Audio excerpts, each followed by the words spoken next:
Space Marine 2 est sorti depuis 2 mois et c'est un véritable succès. Il précède Dark Tide, sorti en 2022, et on est peut-être face à une remontée des jeux 40K depuis l'ère des Dawn of War.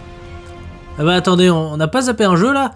Ah oui, il y a Boltgun. C'est vrai qu'on a tendance à l'avoir oublié.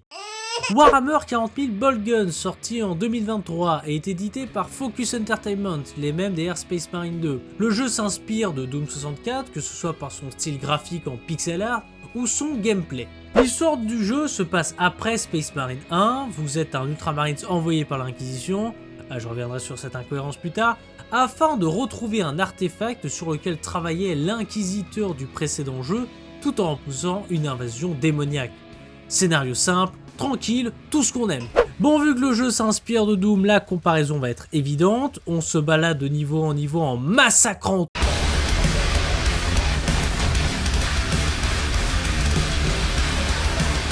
tous les ennemis de l'empereur, des hérétiques, des démons, des Space Marines du chaos et des sortes de Remanta.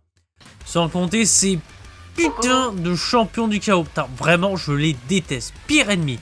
Le jeu est divisé en 3 chapitres, comportant chacun 6 niveaux, et dont le but est le même, marcher, affronter des vagues d'ennemis, récupérer des clés et passer au niveau suivant tout en débloquant des armes de plus en plus badass. Le jeu est un vrai défouloir, notre personnage est rapide, agile, les armes ont du punch. Les armes sont d'ailleurs très diversifiées, avec chacune leur utilité. Le fuseur détruit les armures, le fusil à graviton atomise les ennemis, et le fusil à pompe...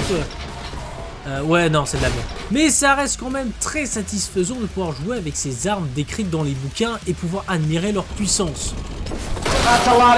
On notera d'ailleurs que Boltgun s'inspire grandement du jeu de plateau pour son gameplay d'armes. C'est-à-dire que la puissance des armes est définie en points de puissance, la résistance des ennemis en points d'armure et notre propre armure en mépris. Le jeu nous fournit même l'accès à des paramètres qui nous permettent de tricher. Non, mais ça c'est pour les faibles. Ouais, bon, je vais peut-être y faire un tour en fait. Le jeu est donc vraiment une vraie réussite, un grand défouloir, et vraiment tous ces paramètres au niveau des armes, de l'armure, fait qu'en même temps qu'on doit esquiver les tirs, on doit aussi faire attention aux armes que l'on choisit. C'est bien tout ça, mais le jeu n'est pas exempt de défauts. Allez savoir pourquoi, mais les devs ont trouvé ça marrant qu'à chaque fois qu'on finit un chapitre ou qu'on recommence un niveau, on n'a plus nos armes. Ah je suppose que je vais mourir, hein. Mais sinon, et c'est le truc qui a fait le plus crier les fans de Warhammer 40 000, le gros problème du jeu c'est son personnage. Je rappelle, vous êtes un Ultramarine et vous affrontez des démons. Sauf que, dans le lore de 40K, s'il y a une présence d'incursion démoniaque, on enverra alors les Chevaliers Gris, qui sont un chapitre Space Marine de chasseurs de démons. Et donc vous vous doutez bien que c'est un peu tiqué quand on a su qu'au prochain jeu Warhammer, on jouerait un Schtroumpf bleu. Mais je vais vous dire, ça c'est pas vraiment le problème.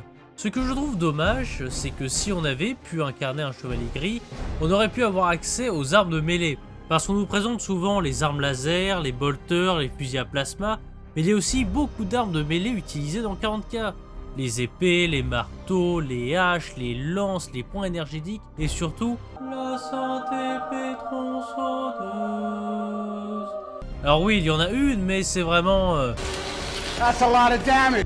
Non. Ce que je veux dire, c'est que Boltgun aurait pu vraiment se démarquer des autres FPS en intégrant un mélange d'armes de tir et de mêlée, ce que fera Dark Tide d'ailleurs par la suite qu'on traitera un autre jour. Mais malgré tout, Boltgun reste un excellent jeu. Il a une durée de vie d'une dizaine d'heures, ce qui est vraiment correct, et c'est une joie de pouvoir pourfendre les ennemis de l'empereur à grands coups de bolter.